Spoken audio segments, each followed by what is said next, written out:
Alright. The name is Dale, here to do the review of Nas Nasir music project. Also going to touch on Pusha T's Daytona and speak a little about Kanye. These reviews are done on behalf of Audio Liquor Mag. I'm going to start off talking about this 7-song so-called album movement that's been started by Kanye. As a fan of music and a person who really loves music, I'm not feeling this trend, and I hope it doesn't become a trend. Something tells me it will. These are not albums to me. They feel like EPs. EPs are usually 6 songs. So to me, they just glorified EP. I know technically they consider albums, but that's not how I view them, and that's not how they feel when I listen to them. They feel like I'm listening to EPs. But from a business standpoint, I get it, how it might be wise for other artists to follow this trend. You know, being that whole albums don't sell like they used to in this internet streaming era that we're in right now. If you're a person who puts a lot of thought into their lyrics and their subject matter, having to do a 7-song album could be beneficial. You can concentrate all your mind power on just 7 songs. 7 songs or a few more. You know, they always do a little more, then kind of pick and choose what's going to make the album. And then from a financial standpoint, you don't have to pay for so much studio time if you don't have your own studio. And if you don't produce and make your own beats, you don't have to pay for so many different producers. Or if you're working with just 1 or 2 producers for a project, that's less you have to pay them for each beat, depending on how y'all have negotiated and what deal y'all worked out. So from a business standpoint, it could be beneficial to do a 7-song album. But me personally, I don't like it. But I got this funny feeling this is going to become a trend now. You just had Jay-Z and Beyonce put out a project that was 8 songs.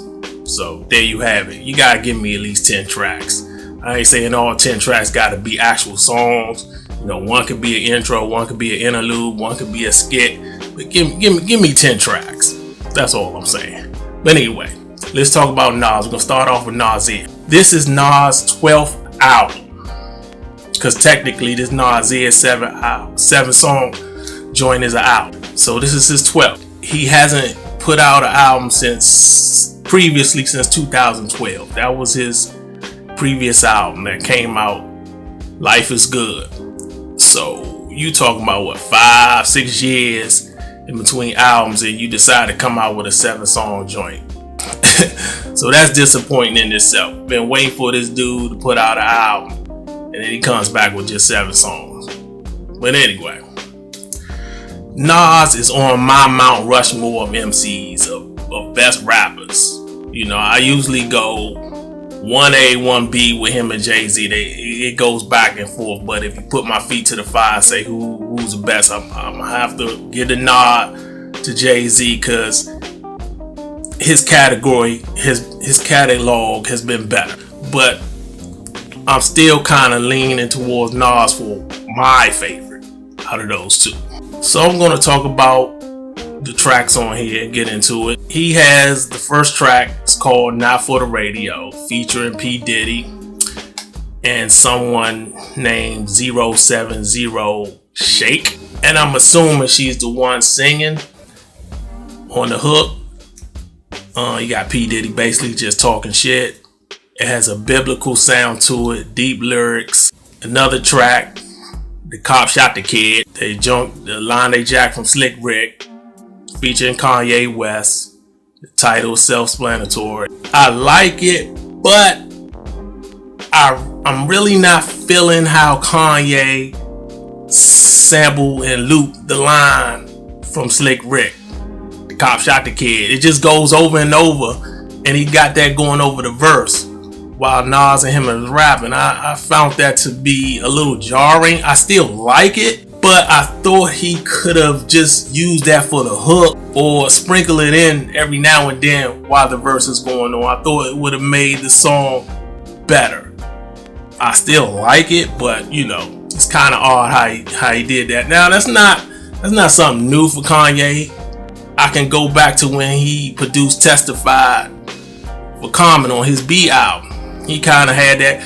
He's a judge to testify. You accuse me of. I can't sing for shit, but he had that going over while Common was rapping, and it worked then. But even back then, I was like, he should have just chilled on that and kind of just used that for the hook and sprinkle it in every now and then. Maybe I don't know. Maybe he couldn't figure out how to sample it the way he wanted to without doing that. But anyway, so it's not the first time, but you know. And he also uses a Richard Pryor line in the beginning of this song, which I like, but there are other Richard Pryor lines dealing with cop killers that he could have used that would fit better. You know, maybe he didn't have time to dig and listen to all that Richard Pryor material to find the best one. Maybe he just happened to come across that and use it. But anyway, we're gonna go to the next track, White Label. Another case where Kanye was doing too much, or maybe he was doing too little. Maybe he was lazy, or maybe he's trying to experiment. I don't know. But I felt like this song could have been better if he had arranged the samples better. It just sometimes I feel like a bunch of noise. I still like it because I like all the elements within the samples, the horns, the singing, the reggae chant, or whatever. But I just feel he could have placed it and structured it better to make it feel like an actual beat. But for some odd reason, I still like the song. Nas does his thing. It's the lyrics that carry this project pretty much. And get into the next song, Bonjour, featuring Tony Williams. One of my favorite joints on there, might be my favorite song on there. About living a good life. Could get radio play. You have another track called Everything, featuring The Dream with Kanye. Both of them are singing. I tend to skip this song. I'm not really feeling this song. It's not a bad song. It's okay. I dig the lyrics. It's a little long. I skip this one. I tend to skip this one each time I listen to this joint. Then you got another track called Adam and Eve, featuring The Dream Again. It's cool. I dig it. I like the piano sample. Then for the last track, the 7th song, Simple Things, he addresses the narrative that he doesn't know how to pick good beats, which I never really fully bought into that narrative that he doesn't know how to pick beats or he picked whack beats. I disagree with that.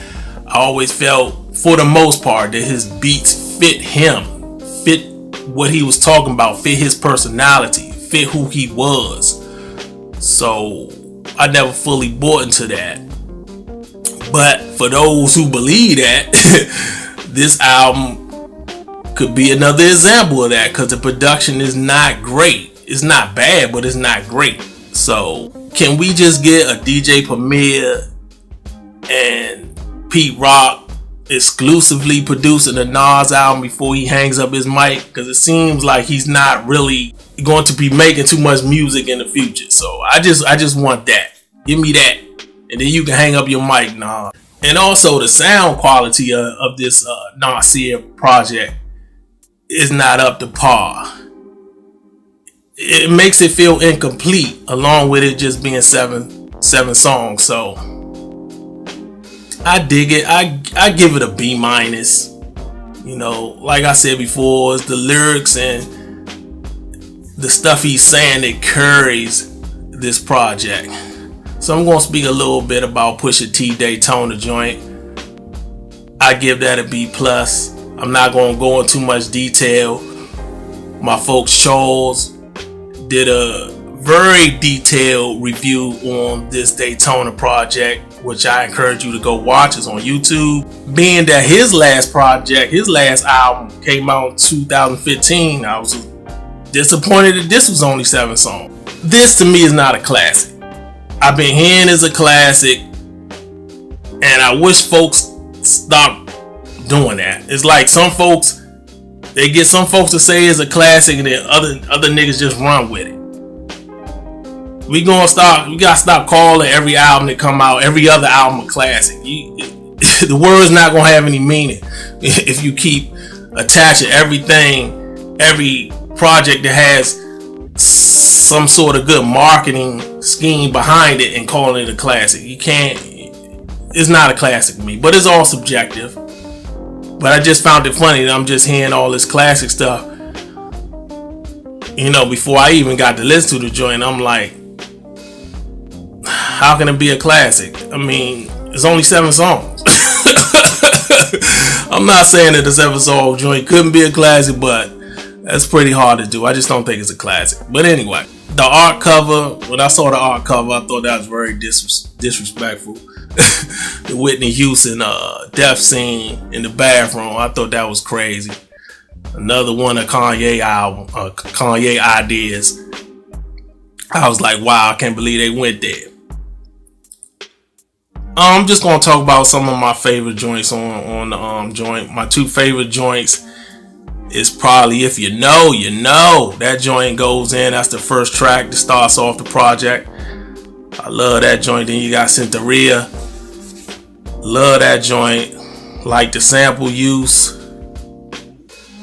I think it's the same sample that Lil' Kim used on her first album, Hardcore, on the Drugs track. Love that joint. That joint crank. That's nasty. That's ugly face music right there. That's nasty. I like all the songs on there. You know, some songs are better than others, but I pretty much like all 7 songs. No need to really go heavy into Kanye West 2 projects. His Ye solo album and the joint he did with Kid Cudi, Kid Seeing Ghosts. My folks Charles again did a very detailed review on Kanye's Ye album, so-called album. He goes deep into that, so I encourage you to watch that. It's on YouTube. Only like 1 song each on each project. I was out on Kanye before he even said that dumb shit about slavery being a choice, and before all the Trump shit, for him wearing a mega hat, Make America Great hat again. And this shouldn't be no surprise. It's kind of a surprise, but it shouldn't be no surprise because he actually met with Trump in Trump Tower right after Trump won the election. You know, right before he actually officially takes office. So he met with him. So this shouldn't be no surprise to people, even though it was. But I was out on him before that. He just seemed like he just went off the rails after his mother died. And I can understand that. But his music to me hasn't been the same. I really haven't liked the album from Kanye since Dark Twisted Fantasy. I think I liked about 3 songs on Yeezy. I think I liked 2 songs on Life of Pablo. So I've been out on him. But I thought he did his best work on Pusha T album. Out of all the Pusha T EP, I should say. Out of all these projects, I thought he put in the best work for that. So at least he wasn't selfish and saved all the best beats for his album. So there you have it.